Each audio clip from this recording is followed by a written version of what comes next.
Welcome to the Permian Strategic Partnership Podcast. I'm your host, Krista Escamilla.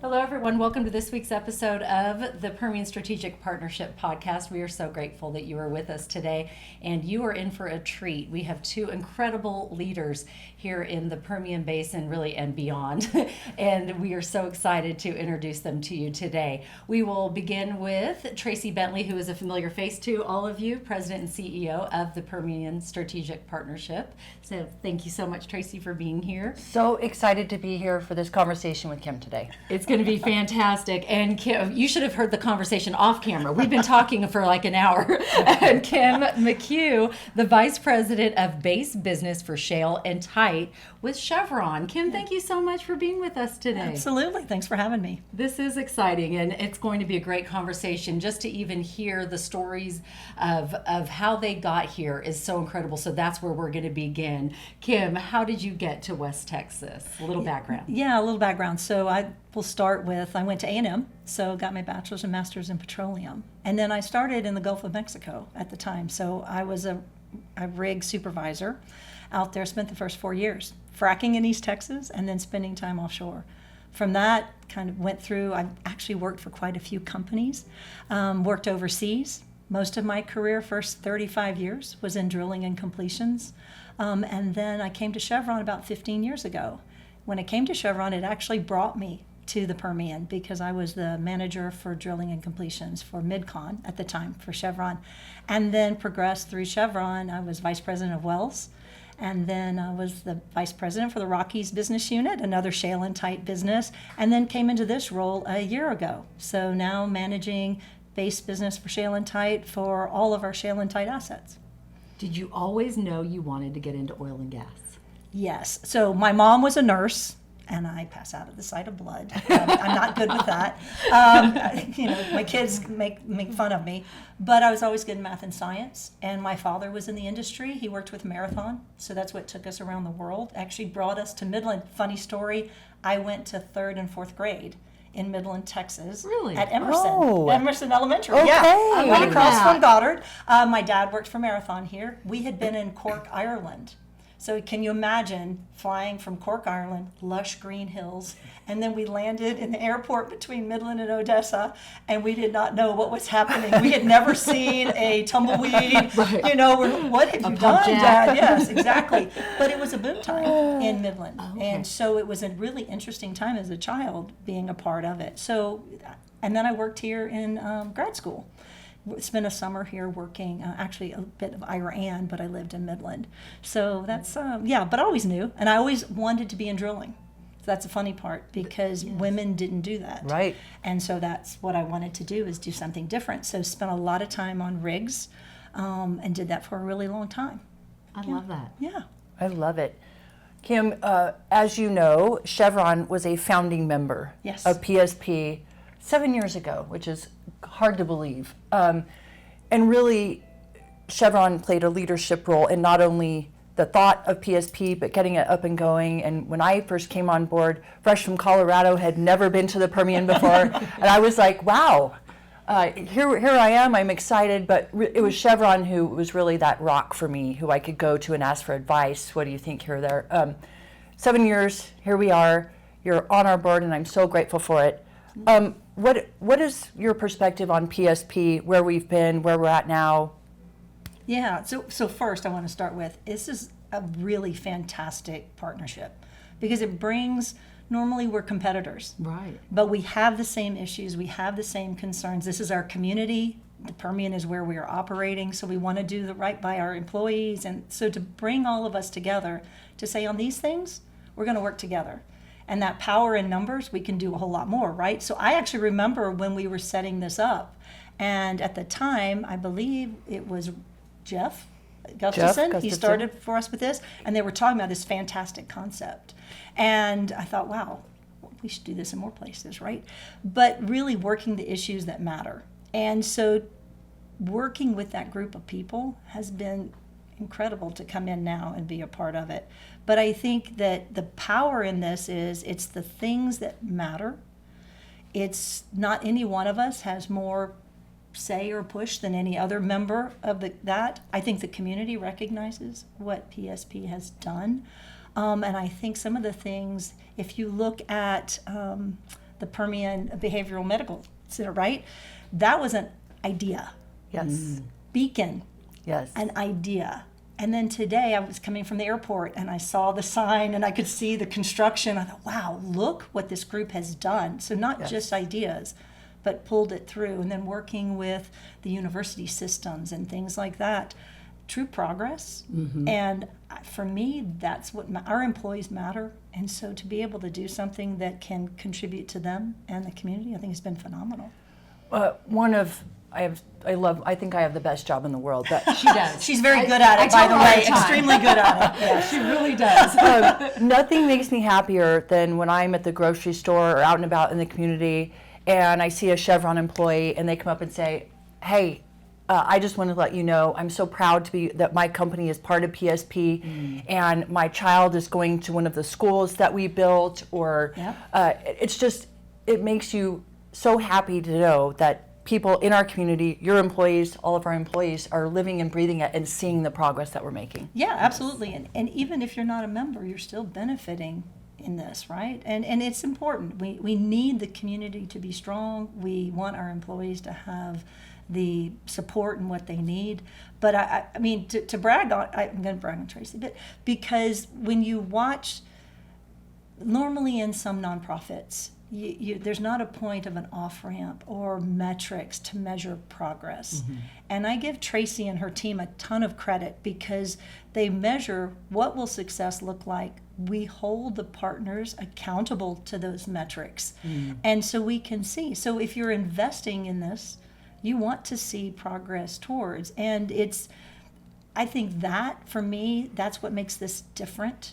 And then just partnering. You know, it's a partnership all the time. You guys are bringing people in to talk to us. I think it's been probably one of my best experiences with a nonprofit. I love that. I love that too. Thank you. And very data driven. I've heard Tracee say that before. That they're focused on the results, right? Yes. But they're looking at the numbers and what's working. And I know you can speak more to that. When you have a board of Kim and her peers who are mostly engineers, everything we do has got to be based in data, and then we measure and remeasure. And to Kim's point, we hold our partners accountable, right? So we just don't say, here's a grant to go do good things. It's built in. We need to be measuring, and we have off-ramps that say, okay, if we're not meeting goals together with our partner halfway through, then we have the ability to redirect and get back on course. Yeah. I love that. I want to circle back to something you said earlier, that a lot of ideas happen, right? You see a lot of groups come together and ideas are just an idea. But when you see the Beacon, when you see the Behavioral Health Center, you go, wow, it happened. What is it about that room? You know, we've talked about how special that group is in there. What is it about it that makes it go from idea to plan to, oh wow, we have a building and we're really building something incredible? So I'll give my opinion, and then Tracee, please add. But when I look at the people that are in the room, these are individuals who are used to getting results. So it doesn't matter in what they want results. And so they've decided this is the stuff we would like to see improved. And so I think that's what makes it, they're not patient enough to say, well, let's just keep talking about a plan. And this sounds like a really good thing. And no. When people come and talk to us and present, you want to see the progress.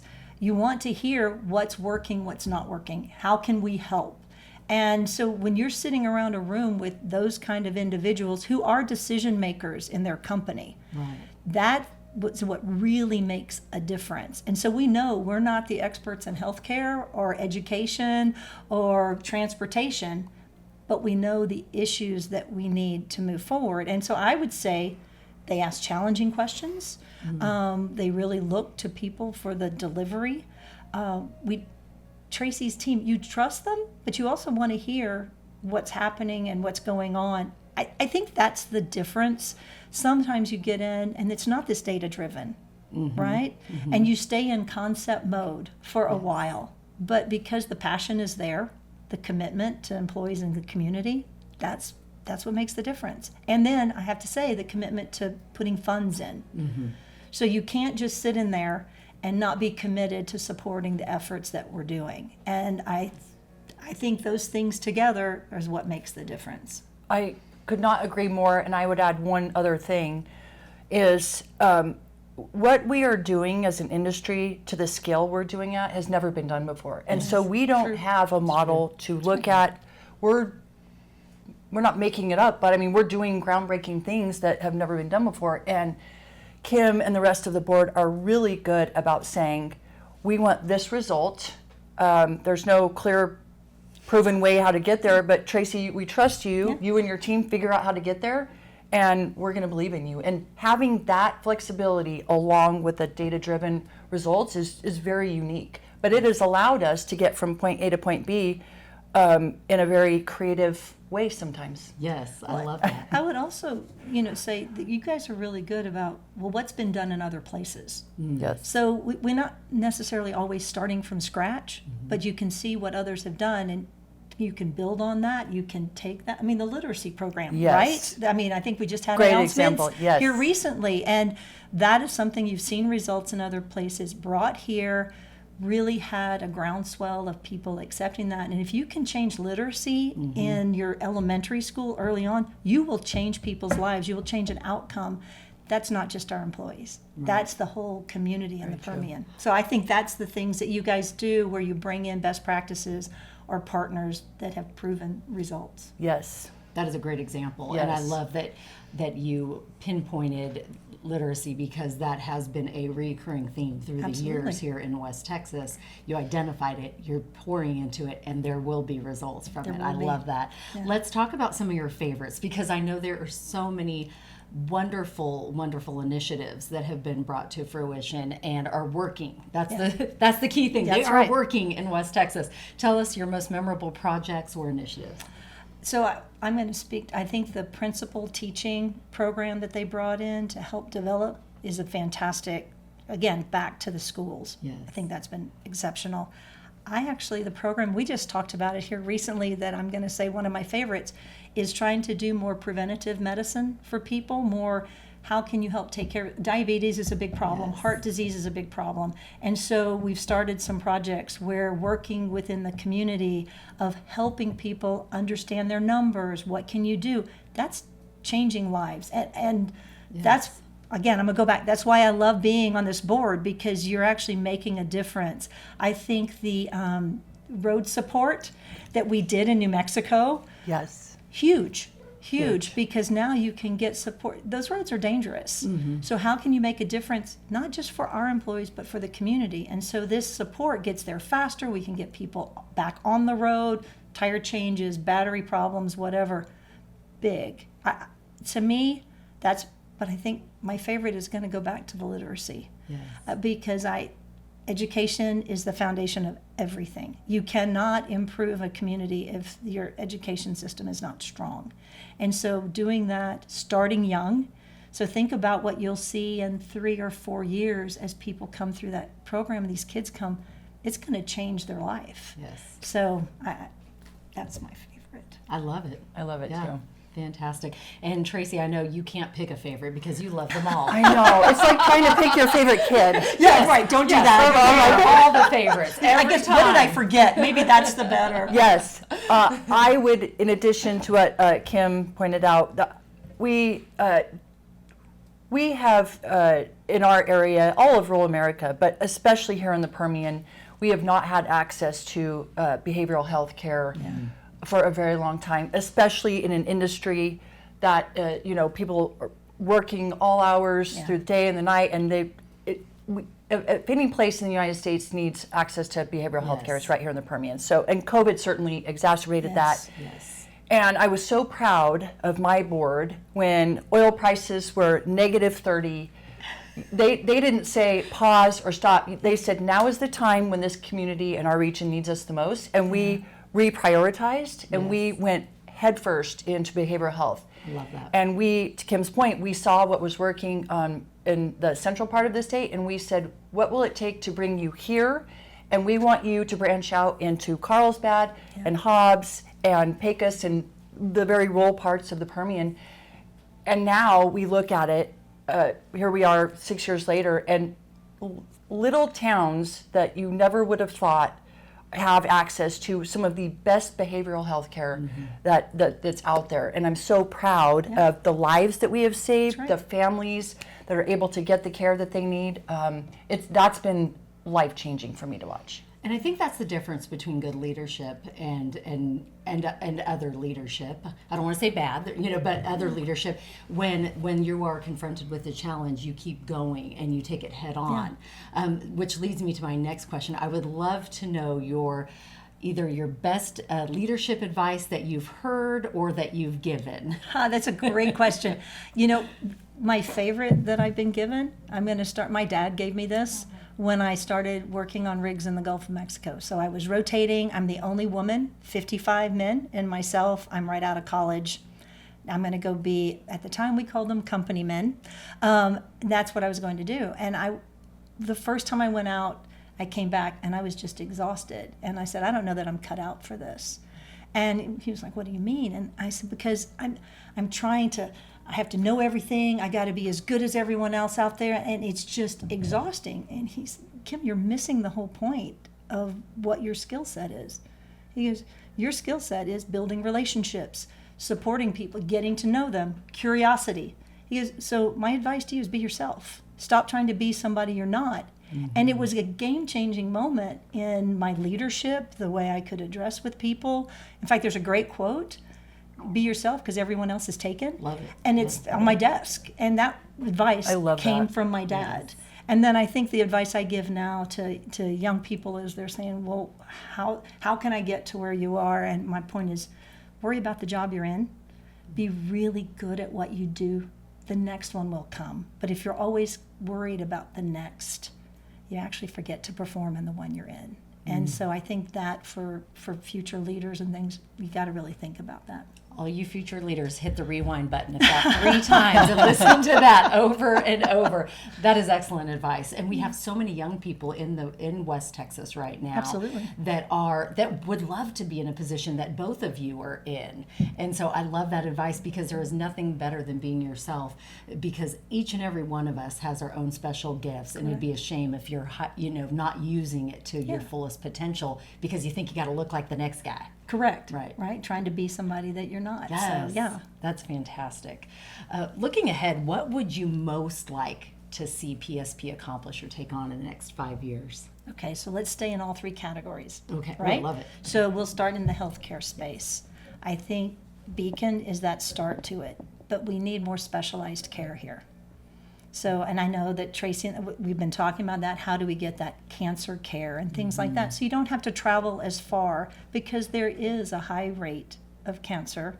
And if you have to go to other places, you're not getting the care at the timing you need. So that's something personally I would love to see. A almost a children's hospital type approach here, I think would be a great thing in these next 5 years to be able to see that. I think the Beacon is the foundation. So we're on the groundwork there.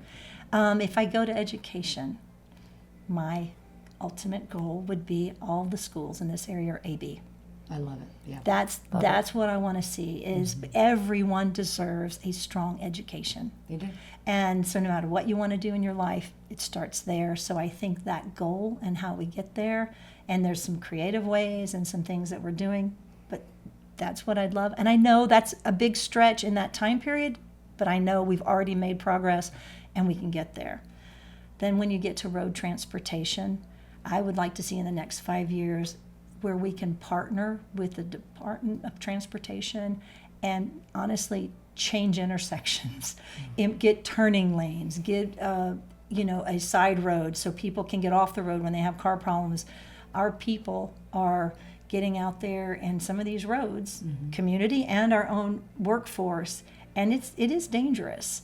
And we're doing what we can, but I think that partnership in these next 5 years could be a big game changer. And so that's what I'd like to see.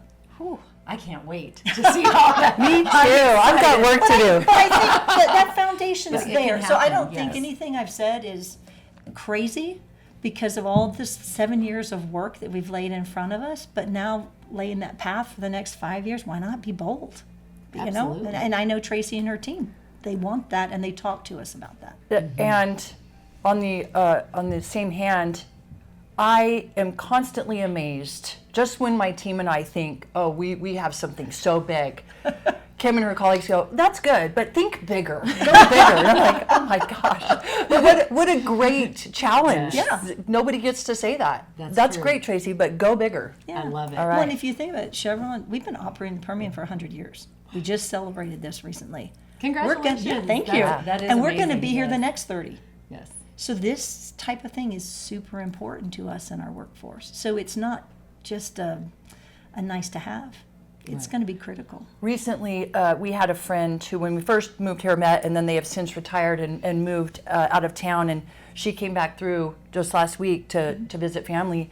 And she said, I cannot believe the transformation in our area that has happened in just 5 years since Yes. she's been gone. And she said, you all said it was going to happen. You dreamt it, and you're building it. And she's like, we're blown away. Yes. And that feels so good to hear from somebody who was from here, left for a few years, and has come back. That is a testament to what you're doing, because it truly has changed. Having been here almost 30 years, I have seen it, and what you have done is truly amazing for the next generation. Yeah. You're leaving it better than you found it, and I love that. And I feel like that's the common denominator between you and your board and all of your partners. I feel like you all want to leave it better than you found it, and for that, I thank you as a community member. I think that's And fantastic. if you ask them, we're just getting started. Right. Like, No, I would agree. we're Yes. just Right. scratching the surface. Yeah, that's just the 5-year plan. Wait till we find out the 10 and 20 and Right. 30-year plan. Yeah, absolutely. Do we have an opening date for the Behavioral Health Center, or are we getting closer to the Yes, announcement? very soon we're going to open the first 100 beds, and Yes, then that's so exciting. And then as we're able to keep developing staff, of course, which is always a concern, but and then we'll open hopefully the second 100 beds early next year. That is so exciting, because it is so needed, as you mentioned, just from hearing through the community through the years what an important aspect that would be, but now to see it's about to open is going to be truly amazing. What's your favorite thing about doing business here in the Permian Basin? Because I know you've been back a few times. You keep coming back, thank goodness. Tell us your favorites. So one thing I would say, one of my favorites is this doing business, especially oil and gas in this. It's an innovative hub, and things change quickly. So the pace, I love the pace and the ability to try things. Did it work? Great. Now let's do it further. Did it not work? No. So let's try something else. This is probably around the world, and I've had exposure to operate. This is probably the hub of innovation in the oil and gas industry. And it's constant, and the efficiency and the gains that we're making. I mean, look, we're drilling 4-mile laterals now. Wow. Who thought that would be, right? Right. I mean, your I remember. 20-something self would never have done that. No, Right. 15 years ago when I was here, most was vertical. There were no horizontal wells. And so to look in a 15-year time span, what's happened. And so to me, that, and then the second part I will have to say is, without the Permian, without shale and tight, U.S. doesn't have energy security. So when you can be a part of where you're just not you're making a difference in the U.S., that's huge. So that would be like my 2 favorite things. Now, most people know what Shale and Tight is. For those of you who don't know, can you explain a little bit more about what you do? Definitely. So shale and tight, you might hear it called unconventional. Okay. So that is where we are drilling in tight rock. Okay. And then the fracking. Gotcha. So that's kind of in a simple term, that's what it is. And so for Chevron, we have shale and tight operations in North Dakota, Colorado, obviously Permian, and then Argentina. So shale and tight exist in more areas than just here. And the beauty for the Permian is we do things here. We can impact these other areas, and we can do it quickly. Yeah. But you don't have an area of work that you can learn so fast, even from your peers. Yes. Apply it, and then keep going.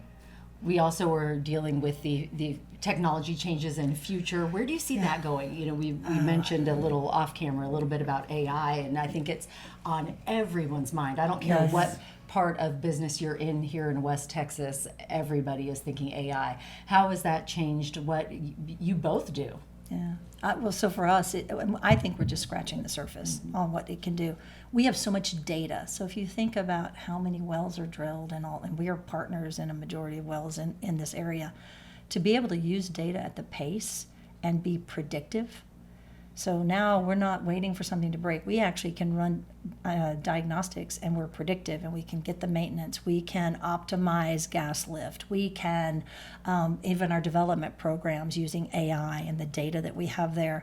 So we are constantly, in fact, we have what we call an integrated operations center. And many of the operators do, where you're actually monitoring data from a central hub. Well, now with AI, you're not only just monitoring, you're able to point people in the direction where work needs to be done, use drone footage to feed that.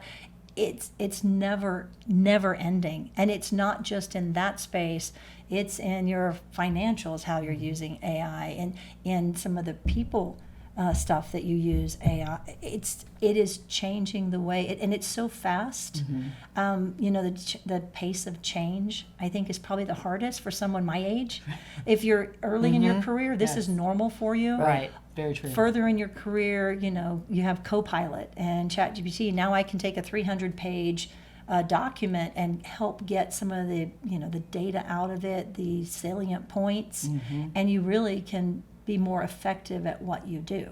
So it's, and then jobs outside. So I was talking to a friend, and they're a doctor, and a kid in the room was talking about wanting to be a radiologist. And the doctor looked at him and goes, "You may not want to do that," because they see where AI will start to be able to read the x-rays, be able to do some of those diagnostics. So figuring out where the human is the critical link, and you can't pull humans out of it. That's the trick. I think everybody thinks it's going to take over. No, I still need humans, but it can make you more efficient and more effective. So it's changing everything.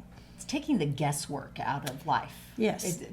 Things that we used to spend a lot of time maybe guessing if it works or not. Yeah. Is just what I got out of what you said. It's true. And it makes you more effective, because now things where you spend a lot of time doing research and gathering data and looking up files and all, now you can get AI to help you. You still need to look at it. Yes. I mean, there are times, I think they call it hallucinating, so an AI agent can hallucinate and make up stuff. So I love that term, because I can probably do the same sometimes. Yes. But to know when is it accurate and when it's not is still where the human has to come in. Yes. Yeah. Very true. I mean, for PSP, to Kim's point, in the beginning, we'd do a research and study something for a year, and then get the results, get the executive summary, bring it to the board, make a decision. We, not in every case, but in most cases now, I can have the answer to them, day of. Wow. And we're saving money. We're certainly saving precious time, and we're able to make decisions in real time versus a year, waiting for a year. So it's expedited all of our projects. Absolutely. Yeah. To the young people that are listening right now, because I like what you said about, maybe radiology might not be where you want to go.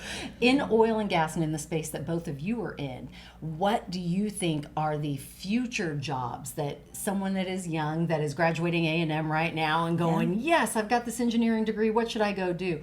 Where would you push your loved ones? We'll put it that way. Well, I have loved ones in the industry that graduated not too long ago. I still think the engineering degrees are going to be important. Part of it is data analytics inside the engineering degrees. Okay. But if I, talking to my kids, it's, okay, what can only the human do?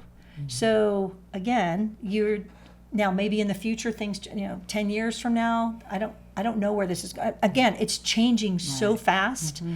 But if you need, how do you design a facility? Well, you can use AI, but you're still going to have to look through that. Drilling a well, you're going to need someone that designs the well.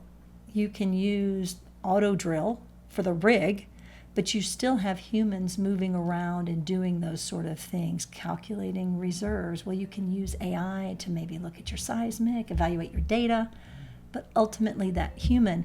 So I think it's going to continue to evolve, making people more efficient, but I think you're still going to need that help and support. You just need to, if you're out there and you're in school, get the data analytics part, start to understand the gaps in what AI can do and what it cannot do, and that you can't trust everything that's in front of you. True. So you still need, in my opinion, that technical foundation that you get earlier in your career. You go out and you touch the wellhead. You actually understand the vessels.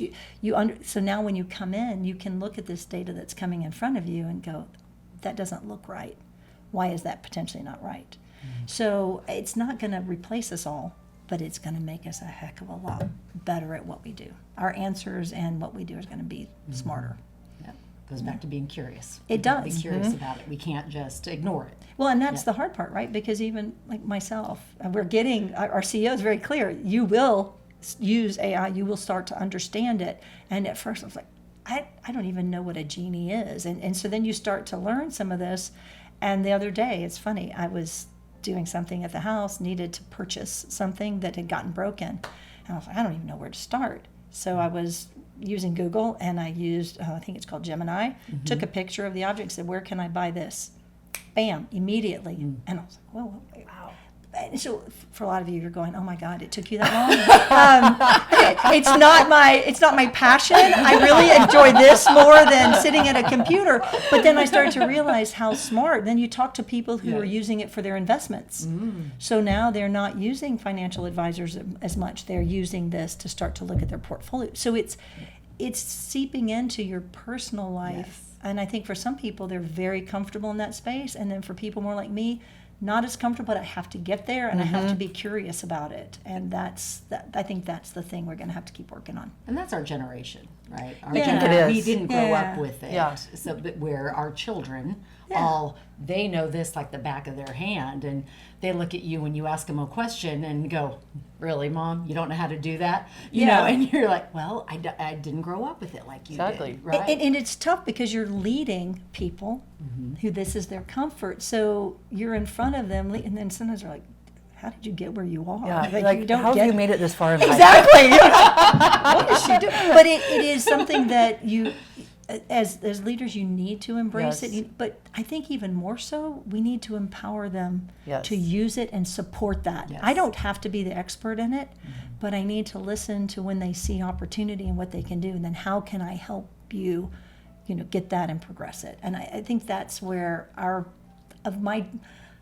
in my generation, that's what we need to be doing, and then keeping that people part still up front. Yes. Yeah. It's the people. It is. That's what makes West Texas so great. Is truly the people. Yeah, you're absolutely. So that component will never be taken away. Yeah. So it's just recently, my husband and I took a trip, and we hit a couple of states, and a couple were southern, and then we went back to Colorado. And I got home and I said, people are just special here.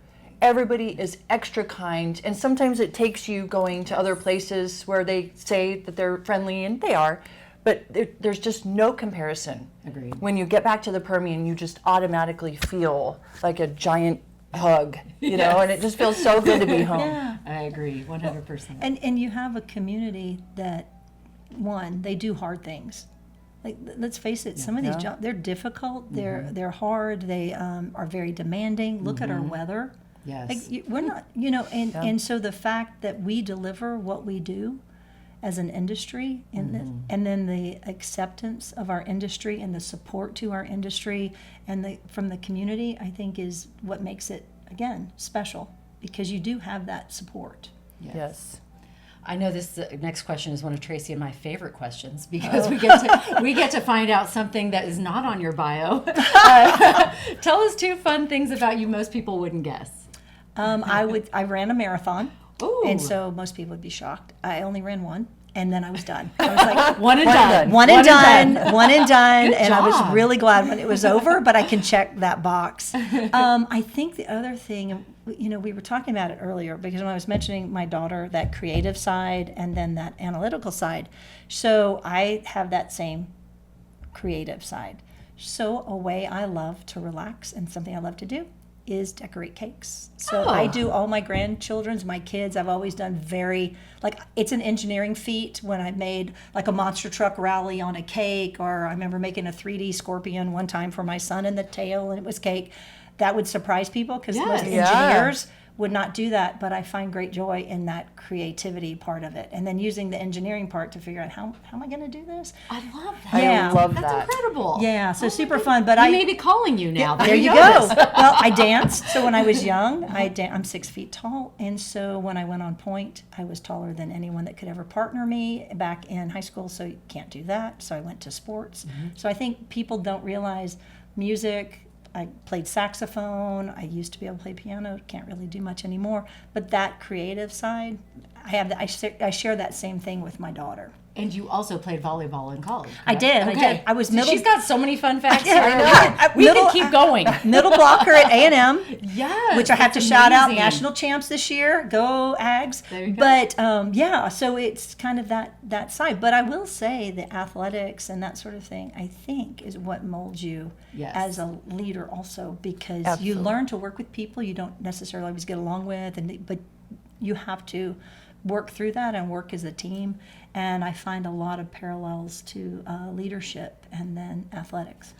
I could not agree more. And I have said this time and time again. If you hire a student athlete, you are getting a hard worker. Yeah. Having 4 of my own, You know, I yeah. see For it. But not only that, back in news days, we would actually look at some of the resumes coming in and go, oh, they're a student athlete? Yes, let's get them in here. They would be the hardest workers because they know the work ethic. And that is something that's so impressive. And wow, I'm so impressed by all of I your am too. all of your fun facts. We didn't even get to talk about that. You get to work with your husband too. Yeah, that's true. That's true. And we could just keep going. How long can we go on this podcast?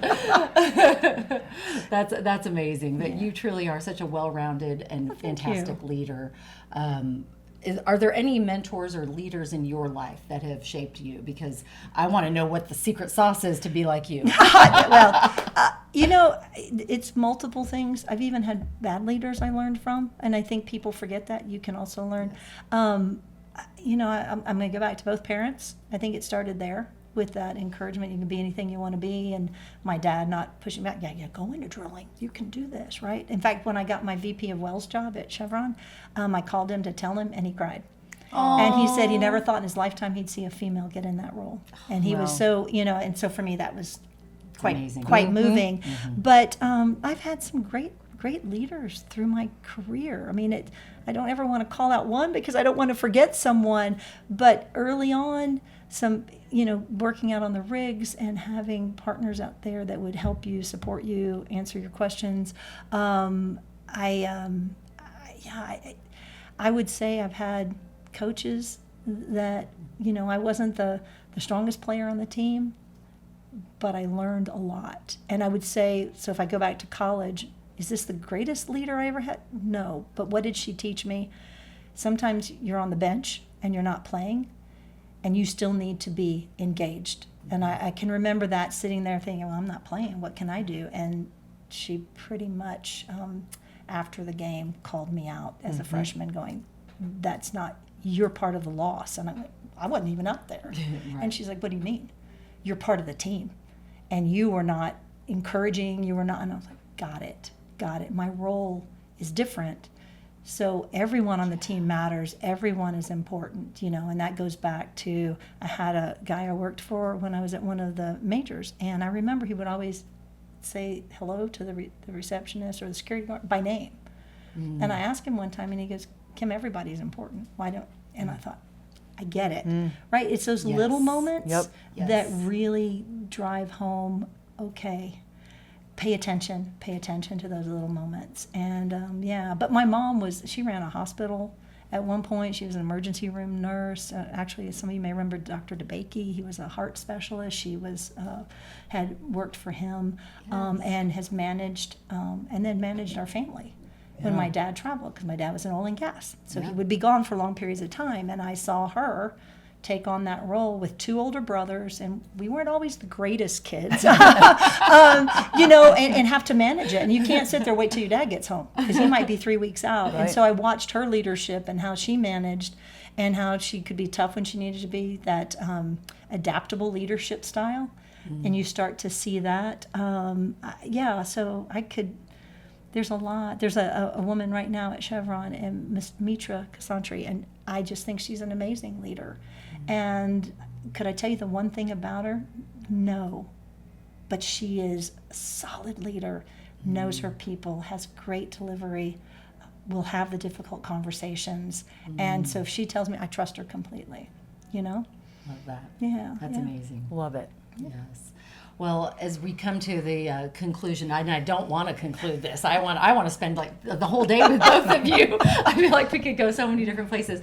I just want to ask both of you: is there anything in closing that you just want to speak to the people in the Permian Basin and beyond? Because there's listeners all over the world that really, especially now because of the landman. Thank That's you. right. It's not all real. That's Let's right. Just start there. Yes. But we have so many people that are just so invested and looking toward the Permian for what we do here. Is there anything in conclusion that maybe we haven't touched on today that you think really speaks to the Permian, the collaboration with PSP, anything you want to add? I would say thank you to the community that supports us and our employees, whether it's Chevron or any of the other operators. Thank you for what you do. And for the world, this place is special. And we are doing some amazing things. And I would just, I would be remiss if I didn't say thank you to PSP and my peers on that board for what they're making happen. Because it wouldn't happen with each of us alone. And if we haven't really emphasized that, I want to emphasize that this matters. And Chevron, we're going to be here a long time. So we are committed to making this community the best it can possibly be. So that would be my parting thoughts. I love it. I would put out there that I think when you live and breathe the Permian every day, because we do have some of the hardest men and women working in anywhere, but when you do it day in and day out, sometimes you lose sight of how special and how important the work is that is being done here. We are powering the world, the country, and beyond, and I think it's important to remember that Yes. what we do every day here is literally important on a global scale. And I'm proud of our region, Yes. proud of our community and what we do. And PSP, we said it before, but we're just getting started. We have the commitment of Chevron and Kim's peers. We're going to be here for a long time.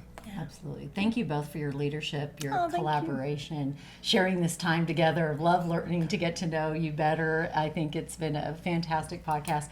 I want to just mention, I love what you said about being proud to be a Midland. That is one of my goals. I want each and every one of us living here to feel the pride of being a Midlander, Yes. Odessa, West Texas, New Mexico, to be proud to live in this region because of what you just said.